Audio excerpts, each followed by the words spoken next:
નમસ્કાર મિત્રો, બુદ્ધિક ગુજરાત ન્યૂઝ ચેનલમાં આપનું હાર્દિક સ્વાગત છે। હું પત્રકાર રાણાભાઈ પારકી, વાવ બનાસકાંઠા। આइए જોઈએ આજના મુખ્ય સમાચાર।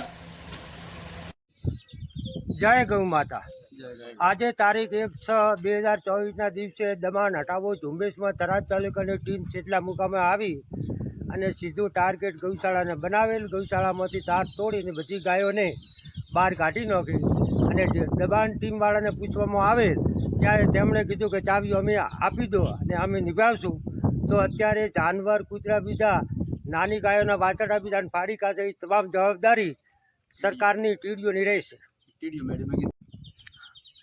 આજે થરાદ તાલુકાના સેડલા ગામે કાળજાળ ગરમીને ગૌ માતા ને ગામ લોકો તરફથી સેવા કરવામાં આવતી હતી, ગૌ ભક્તો તરફથી। અને એ ગૌશાળાને કાળજાળ ગરમીમાં તોડી ફોડી નાના વાછરો અત્યારે રખડે છે। તો અમે થરાદ તાલુકામાં અમારે 106 ગૌશાળાઓ છે। એ 106 ગૌશાળા વતી કે મેં એવું જાણ્યું છે કે સાહેબે એવું બોલ્યા છે કે અમે તમારા કરતાં ગાયો સારી નિભાવશું। તો ખૂબ સારી વાત છે। તો અમે 106 ગૌશાળાવાળા અમે ચાવી વાળવા તૈયાર છો। અને અત્યારે 3 મહિનાનું જે બજેટ બાકી છે એ ગૌશાળાને મળેલ નથી। કાળજાળ ગરમીને મોય અત્યારે ગૌ માતા રખડતું થઈ જાય તો આ ગૌ માતાનો શું અહેવાલ થાય? તો અત્યારે સરકારશ્રીનો પણ પરિપત્ર એવો છે કે આવી કાળજાળ ગરમીનામાં કોઈ પશુ ભૂખ્યું ન રહેવું જોઈએ, તરસું ન રહેવું જોઈએ। તો આ પશુના શું અહેવાલ થાય એવો અમે ગૌશાળા થરાદ તાલુકામાં 106 ગૌશાળા વતી અમને રોષ છે। તો તાત્કાલિક સરકાર આનો નિર્ણય લઈ અને આ ગૌ સેવાનું શું કરવું નકા બધા ચાવી વાળવા અમે તૈયાર છીએ। જય ગૌ માતા। હવે સેડલા ગામની ગૌશાળા જયંબે ગૌશાળામાં જીસીબી લઈ અને ત્યાંના તમારા તળાટી સર્કલ બધા આવીને અમારી જે ફિનિશિંગ વાડ હતી એ તોડવા માંડ્યા।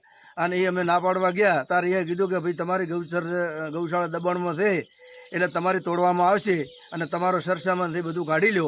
એટલે અમે એમને એવી રજૂઆત કરી, કીધું 2-3 એકર ખેતર કરીને ગૌચર ભાગીને બેઠા છે એ તમે પહેલો હટાવો અને પછી ગૌશાળા હટાવો।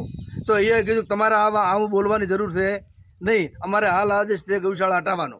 તો કીધું એ ચાલશે નહીં, ખેતર કરીને બેઠા થાય તમારે હટાવવાનો આદેશ નથી, ગૌશાળા તોડવાનો આદેશ કોણે આપ્યો તમને?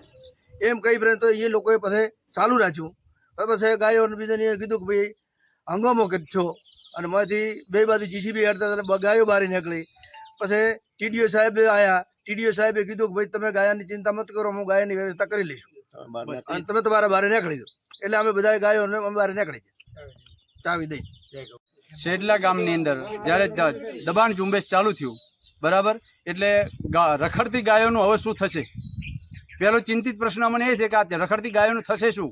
બરાબર, આટલા દિવસ તો ગૌ રક્ષકો ત્યાં બેઠેલા હતા, પણ આજથી જ્યારે ગાયો ટીડીઓ એવું કીધું કે અમે એમનું રક્ષણ કરશું, એમનું ભરણ પોષણ કરશું, પણ હાલ અમે મોજૂદ જોઈને આવ્યા છીએ કે ગાયો ગામમાં રખડી રહી છે બરાબર। તો એ ગાયોનું થશે શું? નાના નાના વાછરડોનું શું થશે? જ્યારે એક બાજુ સરકાર એવું કહી રહી છે કે અમે આવી ગરમી પડી રહી છે એને પાલન કરશું, અને એક બાજુ એ આવા જે દ્રેશ દોહી હોય કે ગમે તે જે કંઈક ગૌરક્ષકને પાલન કરનાર વગેરેના હોય એ જો ગાયને બહાર નીકાળતા હોય તો એને ખરેખર અમને ખૂબ દુઃખની લાગણી છે। જય ગૌ માતા।